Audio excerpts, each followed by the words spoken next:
Do you want to get an A+ in Cambridge IGCSE Physics? Make the smart choice of subscribing to Super Easy Physics and Mathematics. For sure you will benefit from Mr. Matthew wealth of experience of preparing students. Welcome to SEPAM. Today we are going to look at factors affecting the resistance of a wire with Orisheje Matthew, Level 1. There are 4 factors affecting the resistance of a wire. For you to easily remember them, you use this acronym MORT, where M stands for the nature of material, A stands for the cross-sectional area of the wire, S stands for the length of the wire, and then T stands for the temperature of the wire. So here we have the 4 factors. We have the nature of the material, we have the length of the material, and we have the cross-sectional area of the material that affect the resistance of a wire. So in this case, we are looking at the resistivity, real. So if you increase the resistivity, as you are increasing the resistivity, you see the resistance is also increasing. Look at the resistance, then the resistivity. So you see the resistance of a wire is directly proportional to the resistivity. As the resistivity increases, resistance increases. And then as the resistivity reduces, resistance also reduces. So factor affecting the resistance of a wire is the cross-sectional area of the wire. Cross-sectional area, we're talking about the thickness of the face of the wire. So if you look at the formula, resistance is inversely proportional to the cross-sectional area. What does it mean? That means the thicker the wire, you look at the wire that have the thickness with the area of 13.7 cm square, has a resistance of 0.404 ohm.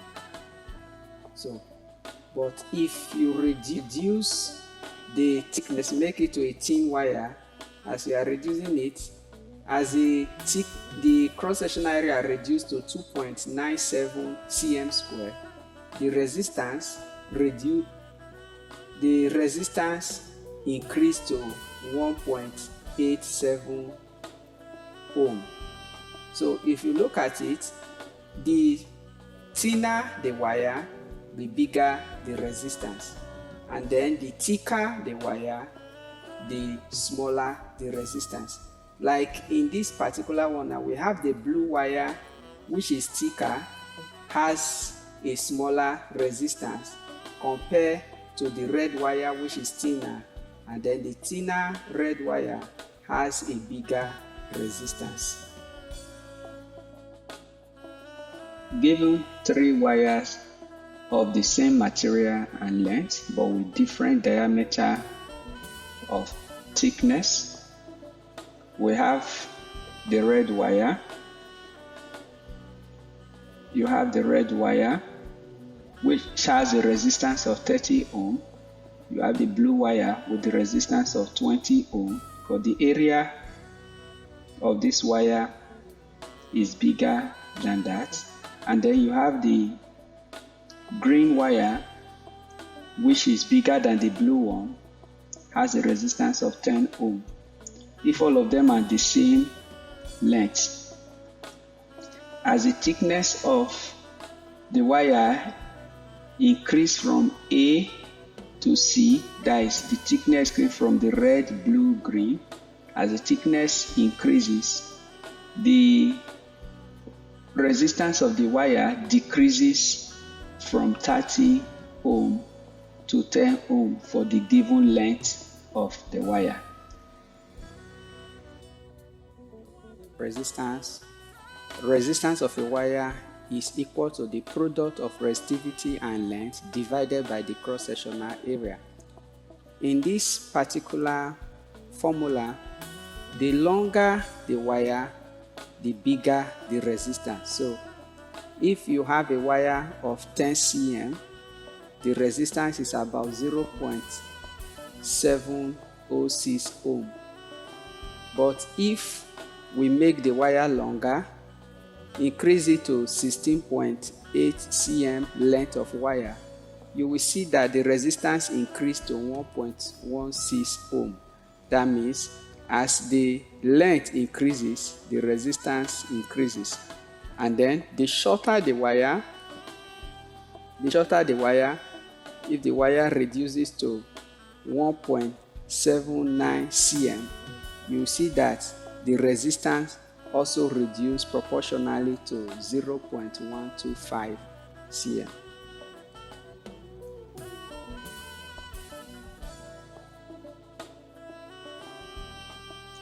The fourth factor that affects the resistance of a wire is the temperature of the wire. The resistance of a wire increases as the temperature of the wire rises. The resistance of a wire R is directly proportional to the initial resistance of the wire R0 multiplied by 1 plus the linear expansivity multiplied by increase in temperature. So the hotter the wire, the bigger the resistance or the larger the resistance of the wire. So when the temperature of a wire is lower, then its resistance, the wire tends to have a lower resistance.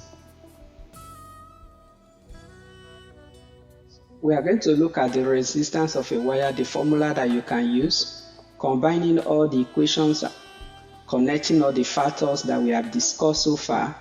We have 1, resistance is directly proportional to resistivity. 2, resistance is inversely proportional to cross-sectional area. 3, resistance is directly proportional to length. So combining these 3 variations, we have resistance of a wire is equal to the product of resistivity and the length of the wire divided by the cross-sectional area of the wire. Now, if we want to talk about resistivity is a characteristic property of a material.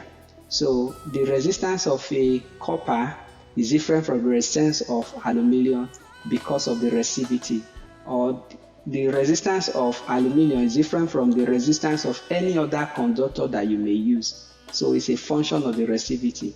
So let's just look at the parameters.